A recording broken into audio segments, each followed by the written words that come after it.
Hello, fellow gamers. I'm GloryHoundd, the new live host from Steve Jackson Games, and I'm looking forward to hanging out with all of you guys probably twice a week. So make sure to get involved in the comments and start some conversations and stuff. I'm here to answer questions about all the stuff that you see today, as well as in the future on any of my live stuff. So, make sure lots of comments. I guess the other side, lots of comments, guys. A little background about me. I'm not just like anybody they pulled off the street or anything like that. I've been with Steve Jackson for, I want to say, like 5 or 6 years as a Men in Black. So I usually do demonstrations, game demonstrations in my hometown, as well as all across the United States. If you were at Origins or Gen Con, you might have seen me there. But it's something I really enjoy doing, and I'm super happy to be joining you guys today. So, this week, we're going to talk about Halloween games. And I know some of you might be saying, Halloween games, like it's only September. And I say if we can start our holiday season in early November, we can start Halloween season in early September for sure. It's one of my favorite holidays, and Steve Jackson offers a lot of really cool games to bring to your table during that holiday season. We have Zombie Dice, which is like a little dice rolling game. It's probably one of the more popular games that you've seen because it's been on tabletop, and I mean it's super popular, guys. If you don't know about Zombie Dice, I don't know. But they do have the new Horde edition of that game coming out, which is, well, it's out right now. It should be at stores and stuff like that. I think for like $24.95. But that has a super awesome dice bag. Like, I wish I had it here. I don't have it here to show you just yet. But it comes with a zombie dice bag, and it comes with a really awesome score pad, which I don't know if you guys have seen the score pads. I actually have one of those there. I used to carry a bunch of like the brains and stuff like that around with me, but now I just use these score pads because it makes things super easy to track everything. We'll have to show it on a different camera. But that is super awesome. And then it comes with the Hunk and Hottie edition in there and the school bus. So you get like everything in this super nice, neat little Halloween package. The other game, though, that I really want to talk to you about today is going to be Ghosts Love Candy. This is a super adorable game. This game is for those of 8 plus. It's for 3 to 6 players, and it lasts about 20 to 45 minutes. And I already have it all set up, so let's go down to the table here. All right. So I have it all set up here for you. And what you're doing is you guys are all ghosts. And I'm going to be this super dapper ghost right here. And you get a hand of cards from 1 to 9. And you're all trying to get candy from all these little kids on Halloween, okay? And how you set up the game is you mix up all of the kids and you place them out. In a 3 to 4 player game, you're going to be placing out 6 kids, which I have here. And then in a 5 to 6 player game, you're going to be placing out 8 kids. Now, then you go ahead and mix up the candies and you place a candy at the top for each kid, and that happens at the start of every round. Every player picks a super adorable little ghost. We have Joy and Ruby and Mr. Spooky. He's another super cute one I like with his mustache. That's fantastic. Every player takes one of these, and then they take one of these super awesome love cards right here. Now, these love cards are going to tell you what your point range is at the end of the game. So as you're collecting candies from kids, they're going to say, okay, well, my peppermints are going to be worth 5 points, while maybe Mr. Spooky's chocolates are going to be worth 5 points. So every player is going to get a hand of ghosts and then a love card to complete their set. After that, everybody at the table is going to take one of these cards secretly from their hand, and then they're going to place it face down, and everybody reveals these particular cards simultaneously.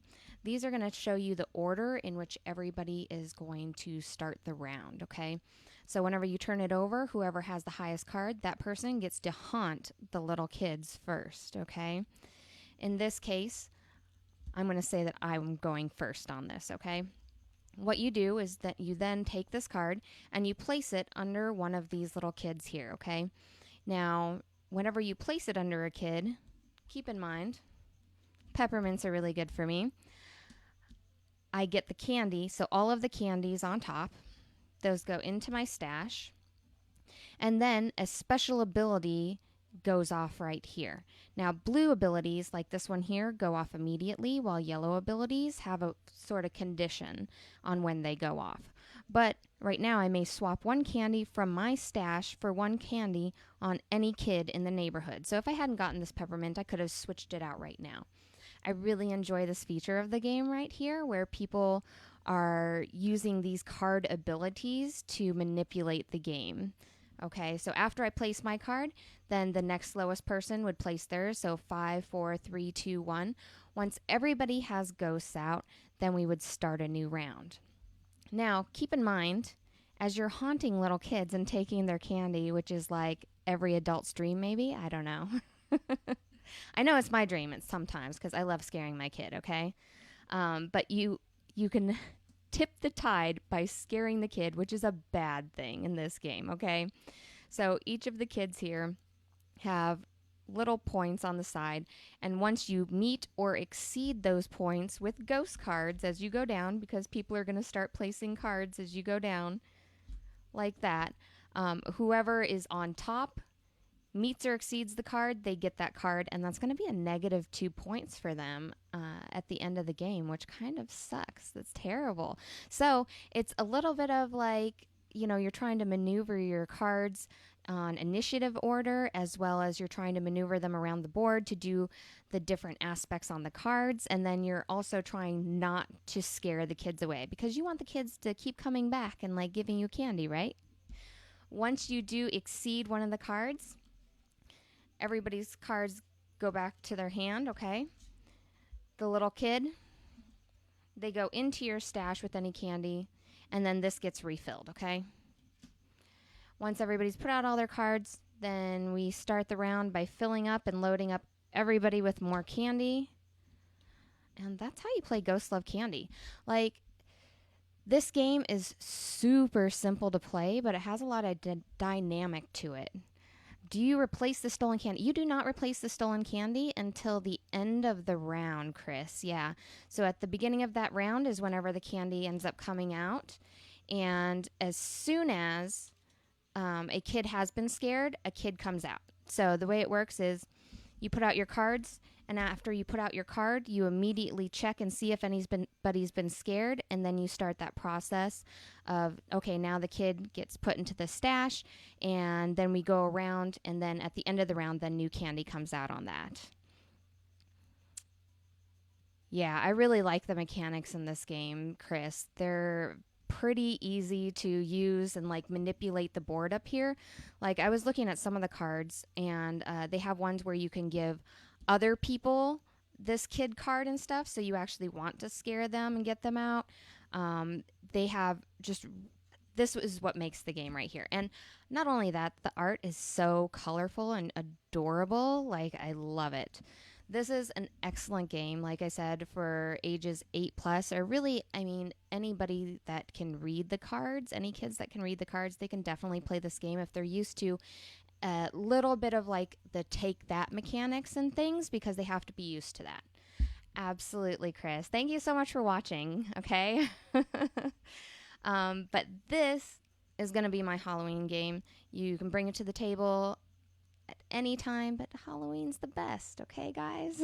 Do you guys have any other questions about anything? I think this coming week I'm going to be talking about the Munchkin Unicorns edition, which I just got the box in for that. I haven't opened it yet, but I'm super excited to see it and try it out. It looks adorable. I might actually be in unicorn wear for that. We'll see how that works out, you know? Well, I hope that all of you really enjoyed the live stream today. It's short but sweet. I'm going to keep them like that, okay? Unless we play any long games like Munchkin CCG or anything. And make sure to check us out online, okay? So if you want to get all of our live streams, like and subscribe, and I will be posting these here and there, probably on Thursdays and Mondays. Yeah, so Jimmy is saying that the interactions and sometimes the chain interactions between kids really do make this one fairly different each time. It has a lot of replayability in the fact that there's a lot of kid cards here, and you do end up going through a bunch of them, but the way you have so many of them out and all of them are affecting each other and stuff, it makes it a really interesting play. It really does. And again, like the art, I'm a big sucker for art. I love the super adorable candies in this game. It's an eye catcher. So if you're at a convention or you're playing just out anywhere, usually people end up walking up to the table for this game to check it out, you know? But yeah, so check us out on Mondays and Thursdays. We're going to be doing live streams. And like and subscribe to Steve Jackson Games to get more information on everything. And if you're watching this on YouTube, make sure to ring that bell so you can check us out whenever we post things there. Okay, guys? Thank you so much for joining me. I'm super happy to be with you guys and with Steve Jackson Games, and I will be talking to you guys later, all right?